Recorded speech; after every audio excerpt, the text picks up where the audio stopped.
Ce soir, nous voulons vous parler de l'espérance. Nous avons beaucoup étalé sur la foi. Et la semaine dernière, nous avons abordé le thème de la charité, c'est-à-dire l'amour du prochain et l'amour de Dieu, l'amour du Christ, l'amour de l'Église. Mais bien souvent, nous négligeons de parler de l'espérance, alors que c'est l'une des trois pièces sur laquelle la foi chrétienne est assise. Parlons souvent de la foi, l'espérance et la charité. Mais qu'est-ce que c'est que l'espérance?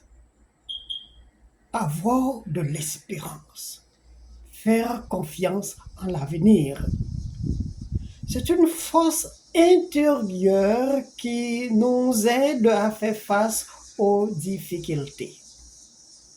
Croire qu'un lendemain meilleur est possible, c'est avoir le sentiment de confiance, croire dans la réalisation de ce qu'on désire.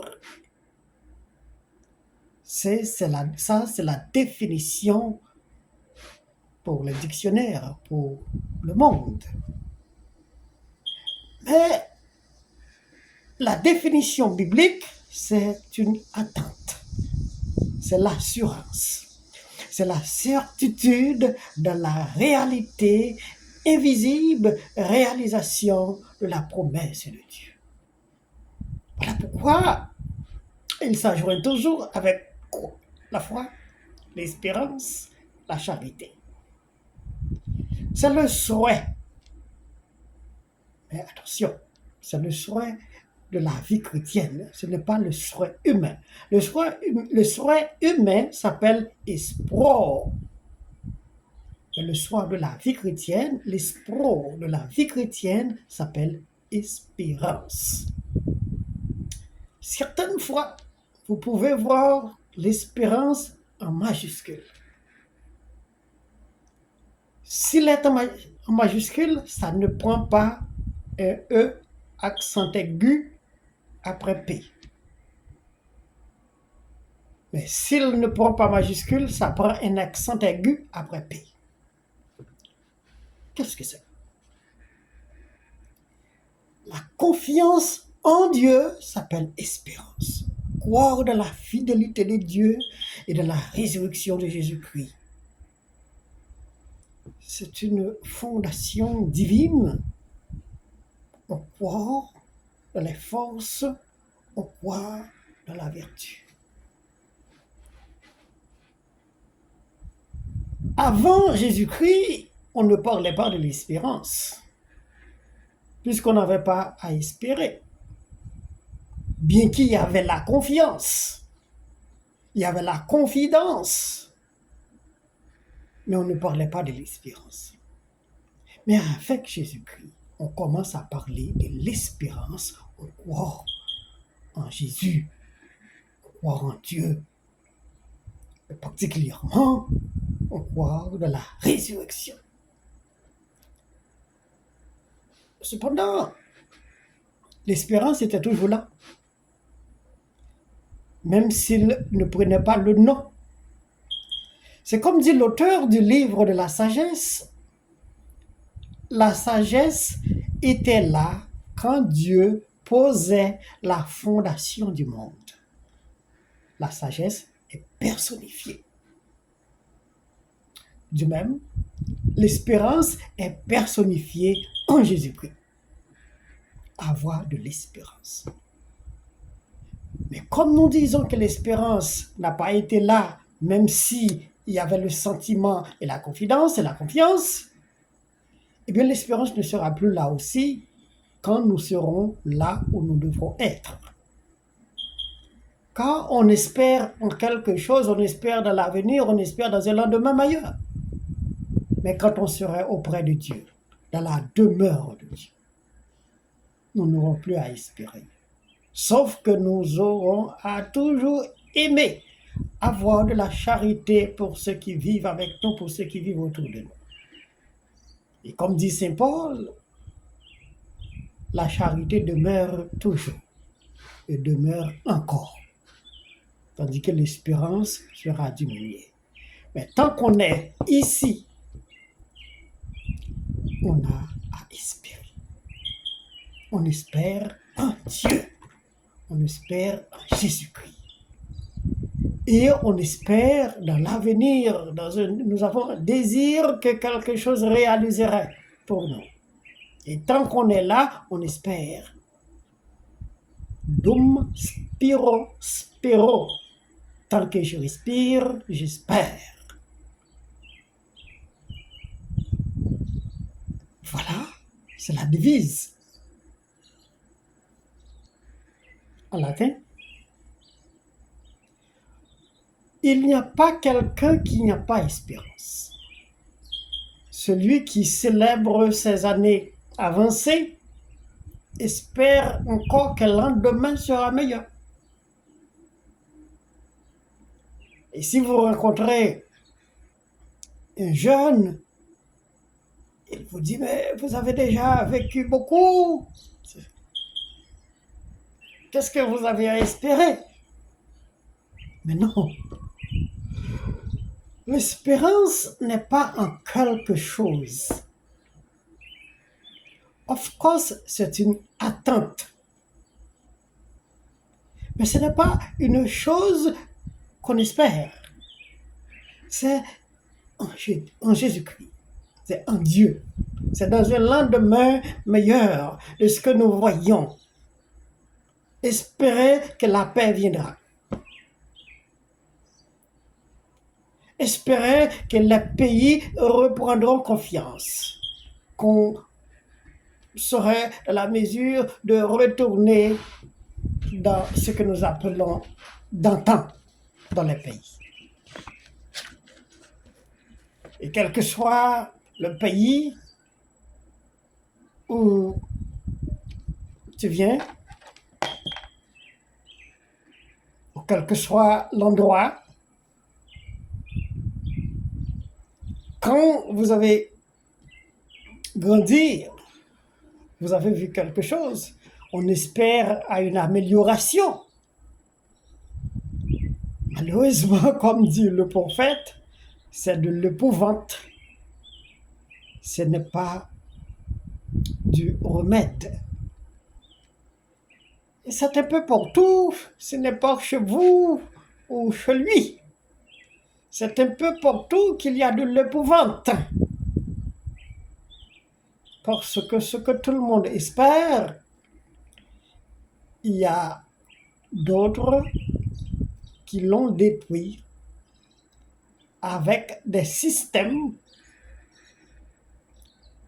avec des pensées, avec des idées et des idéologies, qui fait que l'espérance est hypothéquée. Mais malgré tout, on espère qu'il y aurait un lendemain meilleur. On espère dans l'avenir, tourner vers l'avenir. Quand nous conduisons vers l'est le matin, le soleil est pointé à l'horizon. Ça fait des reflets sur nos yeux et parfois nous empêche de conduire comme nous voulons.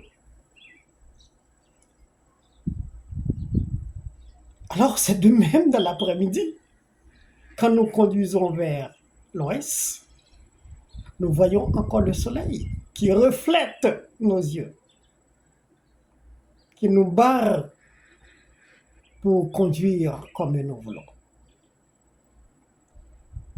Est-ce que nous espérons de passer ce coin où il y a le soleil? Que ce soit le matin ou que ce soit les après-midi. Puisque nous ne pouvons pas voir l'horizon.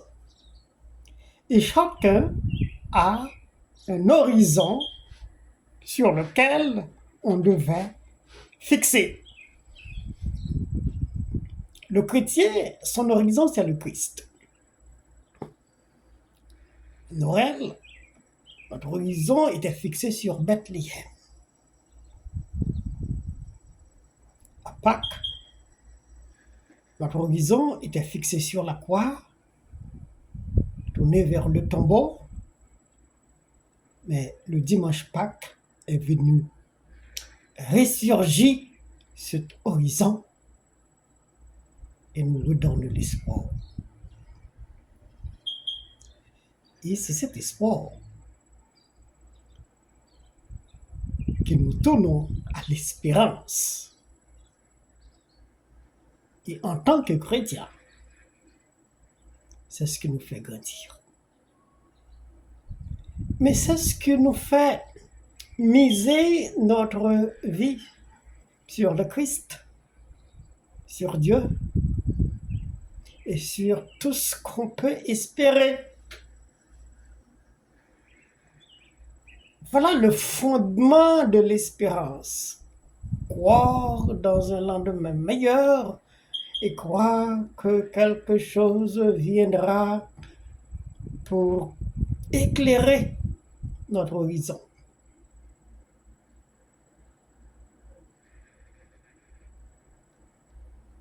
Et notre horizon, il n'est ni l'autre, en notre qualité de chrétien, c'est le Christ.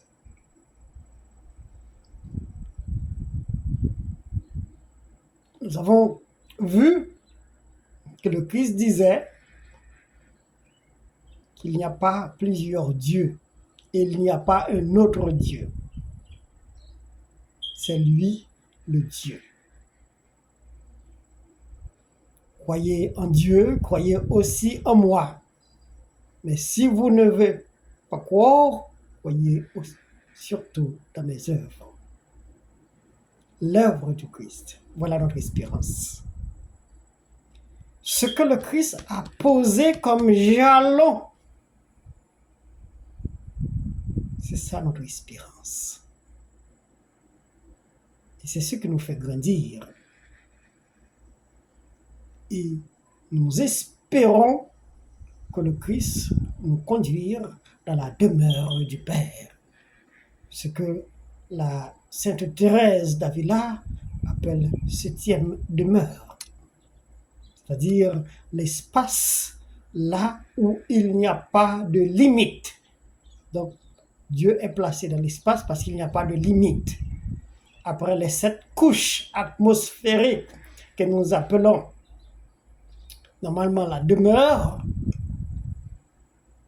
cette demeure, eh bien, après, on voit Dieu dans l'espace. C'est-à-dire, Dieu n'a pas de limite. Quand on atteint Dieu, on atteint la limite, on atteint l'apogée, c'est le cime, c'est le sommet. Et bien, c'est ça notre espérance. Nous fixons notre espérance sur Dieu, c'est notre horizon. Et le Christ doit nous conduire dans cette espérance. La foi, l'espérance et la charité. Voilà la fondation de la foi chrétienne. Et pour celui qui croit, qui met son espérance en Dieu, nous pensons que demain sera meilleur.